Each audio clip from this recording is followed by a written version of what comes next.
Hello students, today we are here with a new chapter and this chapter is of class 7. This is acid, bases and salts. It is a very interesting chapter given in class 7. So let's start with the first word of this chapter. What is this? This is acids. Now what is this acid? What do you mean by the term acids? So the term acids comes from acidus. Acidus means sour. It is a test. Sour in taste. Anything which is sour in taste is called as acids. Clear? Means what? Anything which tastes sour. You can have various examples. As for example, you can see orange. You have tasted orange, lemon, then tamarind, curd. These all contains some amount of acids. That's why we have this term sour in taste. So you can define the acids as anything which is sour in taste is termed as acids. So in standard 7 you have to remember only this definition, that is anything which is sour in taste. I am just writing here.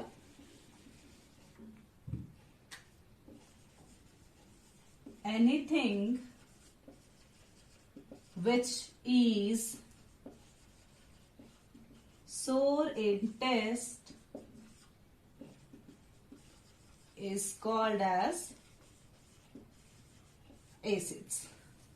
Now in higher standard you are having various other definitions of acids, but in your standard you just have to do remember that anything which is sour in nature or which is sour in taste is called as acids. Now what are the types of acids? So I have given two types here. First is mineral acid, second is organic acid. Now what is this mineral acids? Acids which are prepared from minerals present in the earth. What are minerals? Minerals are anything which can be obtained by the mining under the earth. Okay, so the acids which are prepared from minerals present in the earth are termed as mineral acids. Other name we can give as inorganic acids. Mineral acids are also called as inorganic acids. So inorganic acids are actually the man-made acids which can be prepared in the factories, which are not natural occurring. These acids are prepared in the factories for our uses. So there are various examples of mineral acids. First is hydrochloric acids having the formula HCl, then nitric acid having the formula HNO3, sulfuric acid having the formula H2SO4, etc. So mineral acids are basically inorganic acids which are man-made, which can be prepared in the factories or which can be prepared from the minerals present in the earth. Now the other type of acid is organic acids. Now what are these organic acids? Acids which are natural occurring are called as organic acids. So if it is natural occurring, obviously it is found in plants and animals. So any acids which are found in plants and animals are called as organic acids. Now what are these acids? In the starting of the chapter, I have given various examples like tamarind, lemon, orange, grapes, curd. These all things are natural occurring substances. So all these acids which are naturally occur are termed as organic acids, and these are found in plants and animals. So I have written some example over here. First is oxalic acid. Oxalic acid which is present in guava, citric acid which is present in orange and lemon. Then you can write lactic acid which is present in curd, etc. So organic acids are natural occurring acids, mineral acids are man-made acids. So this is the basic difference you have to do remember. Mineral acids are man-made acids which are formed by the minerals, and organic acids are the natural occurring acids. So on the basis of strength, that is on the basis of occurring, we are having two types of acids, mineral acid and organic acids. So on the basis of strength, we are having another two types of acid, strong acid and weak acid. This is not actually the type. You can add a point of difference in mineral or organic acid. As for example, mineral acids are the strong acids. You can see the examples written over here. HCl, H2SO4, HNO3. These all are the examples of what? Mineral acids. So you can say all mineral acids are strong acids. Okay. Whatever we prepare in the factory, that are the strong acids. Then what are the weak acids? Obviously that we can eat. So weak acids are the citric acid, lactic acid. So on the basis of strength, we can say there are two types of acid, strong acid and weak acid. Strong acids are the mineral acid and weak acids are actually the organic acids. Now, how we can deteriorate the concentration of a strong acid. Any acid which we prepare in the factories are actually concentrated. So we are having a new term over here, that is concentrated. Concentrated means pure, which is not mixed with any of the other substances like water or any other solvent. So all the acids which are prepared in the factories are concentrated in nature. Okay, so if we want to decrease the strength of that acid, what will we do? We add water. Okay, so addition of water to, we can say, deteriorate the strength of an acid is called as dilution. And that acid is called as dilute acid. So we can decrease the strength of the acid by adding water, and if it is not mixed with water, it is concentrated, that is pure. If water gets added in it, its strength obviously gets decreases and that become dilute acids. So basically acids are the thing which is sour in taste, and these are of two types, mineral acids and organic acids. Mineral acids are those acids which are found under the which are formed from the minerals. Organic acids are those acids which are natural occurring.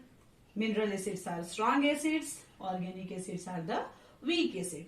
And the term dilution means the addition of water to decrease the concentration of the acid is called as dilution. So this is all about the acids. Now moving toward the bases.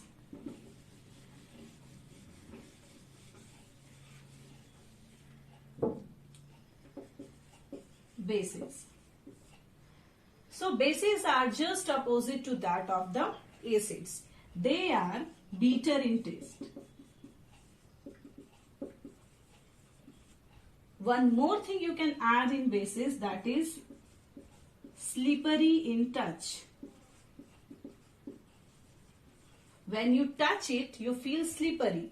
Have you seen soap or detergent? How does it feel? When you touch it, you can sense a slippery touch. Soap या detergent को पानी में mix करो, उसके बाद उसको हाथ से टच करते हैं तो कैसा लगता है?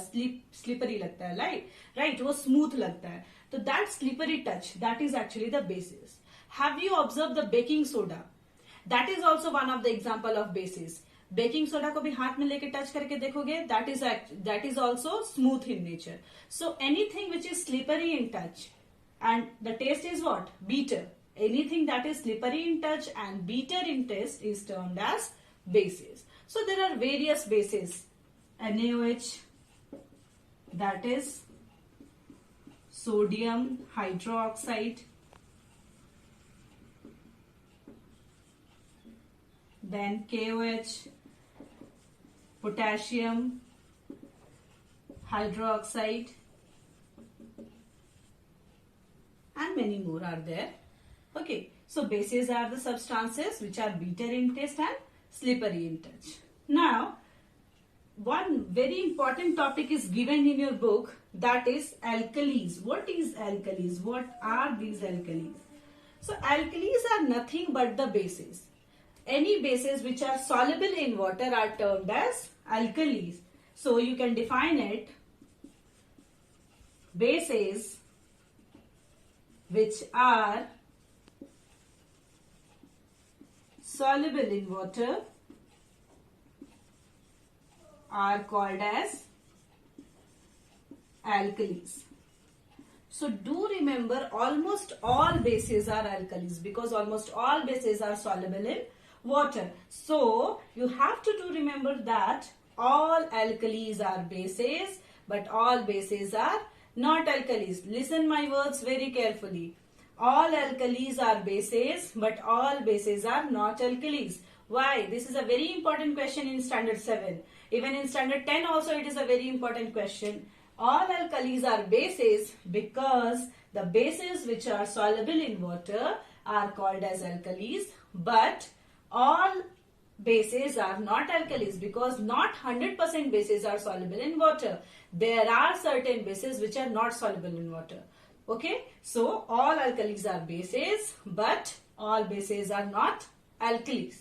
Now, how can you identify that the given substance is acid or basis? This is not possible for every substance that we can taste it. We can taste either it is sour or it is bitter. So, how can you identify the given substance is acids or bases? So, for that identification, we are having a thing which are termed as indicators, and that is actually our next topic. Indicators means what? Which indicate whether the given substance is acid or basis. So we can write as the definition, the substances which indicate that whether the given substance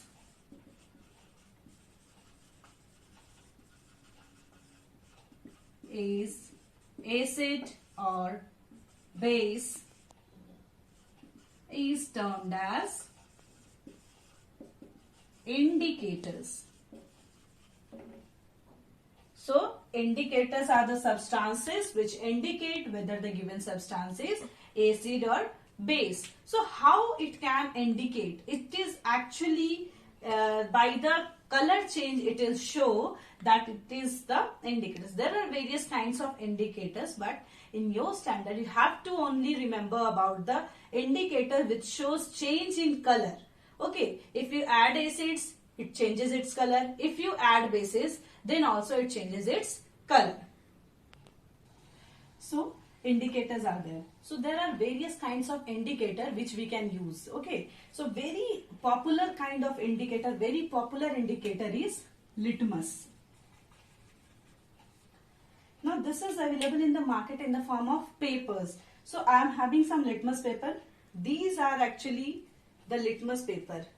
These are actually the papers which we use for indication of whether the given substance is acid or basis. This is actually the blue colored litmus paper. So this litmus is actually the natural indicator. How we can say that it is a natural indicator? Because you have seen the paper just now, but this paper is actually extracted from lichen. In biology, you have read about the lichen. Lichen is what? The symbiotic association of algae and fungus. So, the litmus is extracted from the lichen. That's why it is called as a natural indicator. So, when we add some acid in this litmus paper, this blue litmus paper changes to red. So, for acids, blue litmus paper changes to red. Okay, and when we add bases in the litmus paper, when we add bases, then red litmus changes to blue. So this is change in color. By the change in color, we can observe that the given substance is acid or base. Without touching it, without tasting it, we can identify. Okay, so if we have provided with various solution, we can add litmus paper in all those solution, and we can observe that what is the change in color in that litmus paper. If there is change from blue to red, that will be acids. If there is change from red to blue, that will be bases. One other example of very common and very popular indicator is turmeric. all of you have observed it, all of you have seen it. अगर कपड़े पे कभी कुछ सब्जी का दाग लग जाए और हम उस पर डिटर्जेंट लगाते हैं तो क्या होता है? That changes to red. And detergent and soap is what?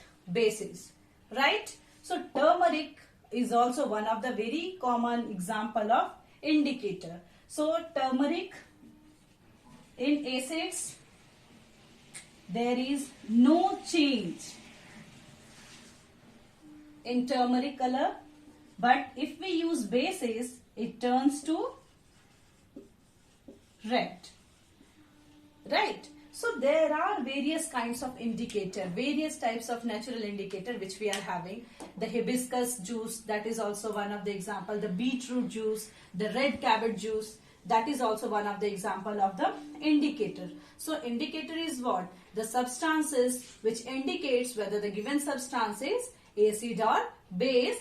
And here we have to write only about those indicators which shows the change in color. So whenever there is change in color, by the identification of that changes, we can observe whether the given substances is acids or bases. Now see this video to understand it betterly. What are the indicators?